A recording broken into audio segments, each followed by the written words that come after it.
Mimpi Sayyid Muhammad Qasim pada tanggal 20 Juni tahun 2017 tentang penculikan putra seorang kepala negara terkemuka. Bismillahirrohmanirrohim.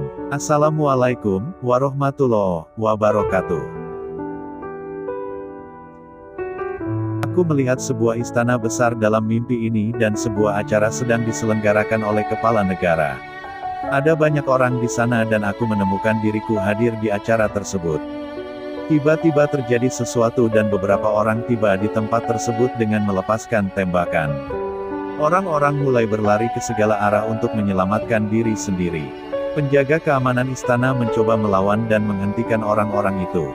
Ketika situasinya sedikit membaik, seseorang memanggil nama kepala negara itu dan mengatakan bahwa putranya telah terbunuh. Berita ini menyebar ke seluruh istana. Orang-orang mulai mengatakan bahwa putra kepala negara telah dibunuh tetapi tidak ada yang menemukan mayatnya. Ketika kepala negara mengetahui tentang tragedi ini, dia menjadi marah dan bersumpah untuk membalas kematian putranya dan menghukum para pelakunya.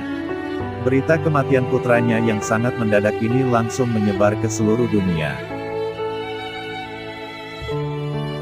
Beberapa orang mulai meramalkan bahwa sekarang keadaan akan semakin parah karena ini bukan kejadian biasa.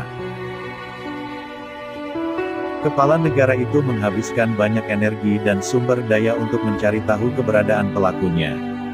Banyak penggerebekan dilakukan, bahkan jika ada informasi yang belum pasti maka daerah tersebut akan dihancurkan oleh pasukannya. Situasi semakin memburuk dan kekacauan terus menyebar.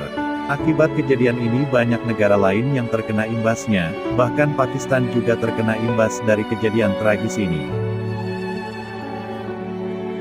Setelah melihat semua ini aku berkata pada diriku sendiri, ini adalah situasi yang sangat buruk, dan jika terus seperti ini maka semuanya akan lepas kendali.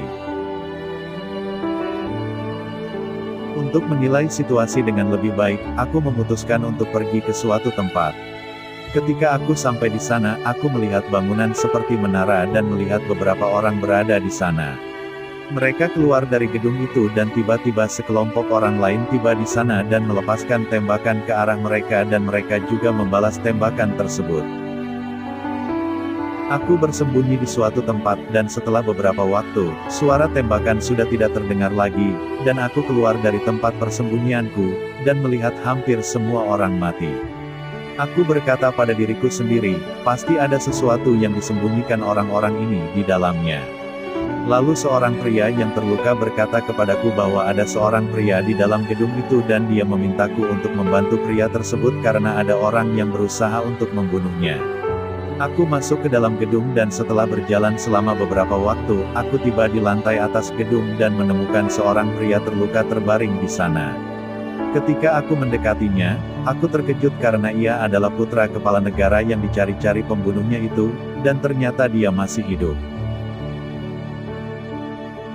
Aku berpikir bahwa orang-orang mengatakan bahwa dia telah meninggal tetapi ternyata dia masih hidup, namun sekarang sudah terlambat. Aku berkata kepadanya, orang-orang mengira kamu telah meninggal tetapi kamu masih hidup. Dia mengatakan kepadaku, beberapa orang berusaha menculikku tetapi beberapa orang lain menemukanku dan mereka menyelamatkanku, lalu membawaku ke sini, dan sejak itu, aku terus bersembunyi di sini. Aku berkata pada diriku sendiri bahwa dia tidak menyadari bahwa orang-orang yang menyelamatkan hidupnya dan membawanya ke sini sekarang sudah meninggal. Aku memberinya makanan dan bantuan medis dan berencana untuk membawanya keluar dari sini. Tapi mimpi itu berakhir di sana. Wassalamualaikum warahmatullahi wabarakatuh.